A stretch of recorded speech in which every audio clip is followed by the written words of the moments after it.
cinquième tendance, c'est gestion des préférences de vie privée. Donc on avait fait une conférence, je pense, il y a 3 ans sur le Salon Connex avec Nicolas sur attention, des nouvelles les réglementations arrivent à la fois au niveau européen et français. Il se trouve qu'il y a 3 ans, les Anglais étaient quasiment des avant-gardistes. Il y avait le cookie countdown, je me rappelle à l'époque, où ils avaient dit bon, à telle date, il faut que tout le monde en Angleterre soit au carré.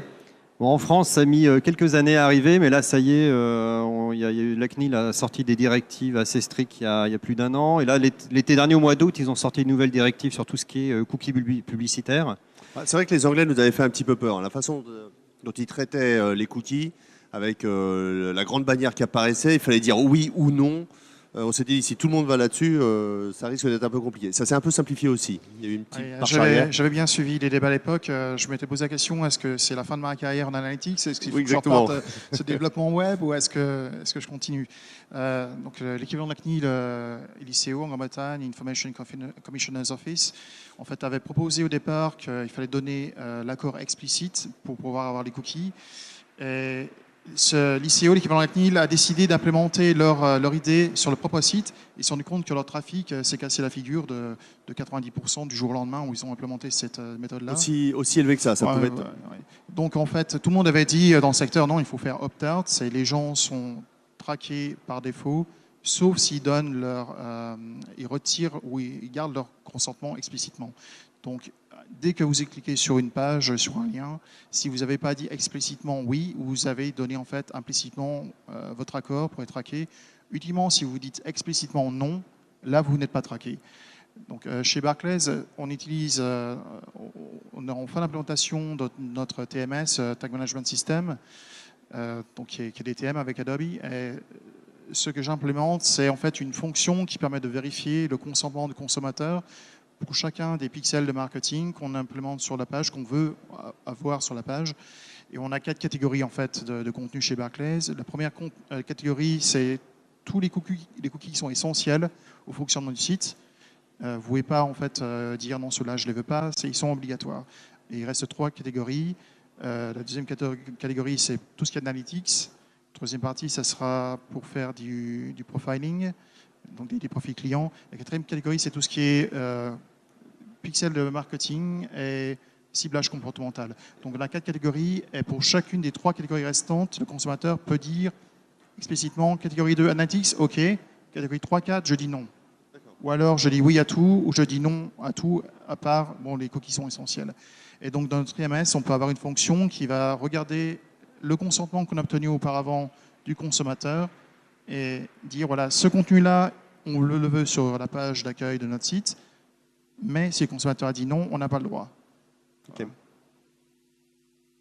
Florian, peut-être?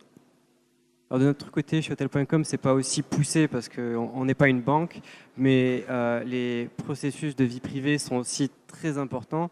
Et donc, on a les équipes juridiques qui sont impliquées à chaque fois qu'on implémente un nouveau outil, par exemple le DMP. Et donc, c'est important de vérifier avec les équipes juridiques qu'on respecte la vie privée des utilisateurs. Est-ce que c'est aussi on en revient à l'idée du code tout à l'heure.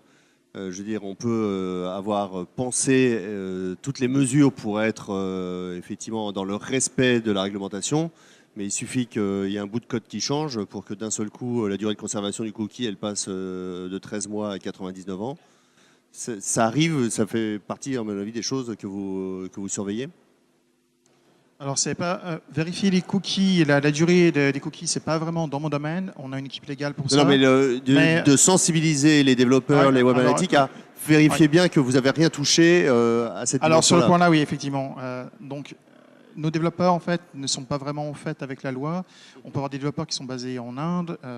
Ils ne connaissent pas forcément la loi en Grande-Bretagne. Sans doute pas, d'ailleurs. Donc, souvent, quand on me demande de vérifier un site, même si ce n'est pas ce qu'on me demande de vérifier, je regarde toujours est-ce qu'on est aux normes au niveau de la loi concernant les cookies.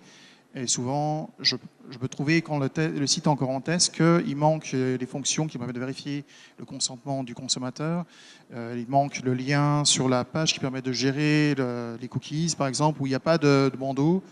Quand j'arrive en mode incognito, mettons avec Chrome, j'arrive sur la page. ah bah là, je suis traqué d'emblée sans avoir donné mon consentement. Tout de suite, donc je mets en copie le service légal et on fait des conférence calls avec les équipes de développement pour les sensibiliser à la loi et s'assurer qu'on ne parte pas en production avec un site qui est un peu bancal au niveau du respect de la vie privée. Pour Barclays, ça peut avoir des conséquences dramatiques. On peut avoir les régulateurs qui s'assurent que Barclays et toutes les grandes compagnies en Grande-Bretagne, toutes les compagnies sont aux normes avec la loi, peut nous infliger une amende et la presse peut apprendre ça et écrire Je des crois que articles même avec dans le les nouveau journaux. règlement européen, les amendes vont être de plus en plus Ben, gratinées. en Espagne, il me semble que les amendes sont particulièrement lourdes. À Singapour également. Barclays a des clients dans le monde entier. C'est pas juste au niveau européen, mais au niveau mondial. Mais il se trouve qu'au niveau européen, on est assez strict au niveau là. Ok. Donc, Alors, une vraie question de néophyte, je ne sais pas si ça existe ou pas, ou si ça vous paraîtra pas pertinent, mais est-ce que par exemple dans les outils de Web Analytics que vous utilisez, les outils du marché, est-ce que la dimension vie privée fait l'objet d'un module particulier? Est-ce qu'il y a des modules particuliers qui surveillent le consentement, qui surveillent ces dimensions-là, ou c'est vous qui utilisez l'outil et qui faites vos propres analyses?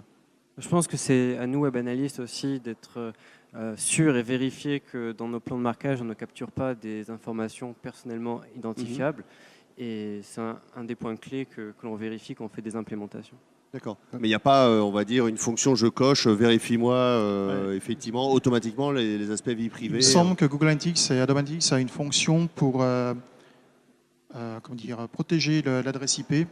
Donc c'est 4 numéros qui identifient en gros l'appareil et le dernier numéro peut être en fait caché ou tout simplement pas traqué.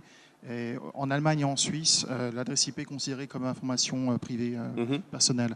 Donc là, c'est une case à cocher, effectivement, si je me souviens bien. Et il y a encore une option supplémentaire pour encrypter ou quelque chose d'équivalent. Il y a quand même quelques fonctions orientées vie privée qui commencent à s'implémenter dans les outils. Mais c'est plutôt dans les TMS, dans les outils de Tag Management System qu'on va également, implémenter.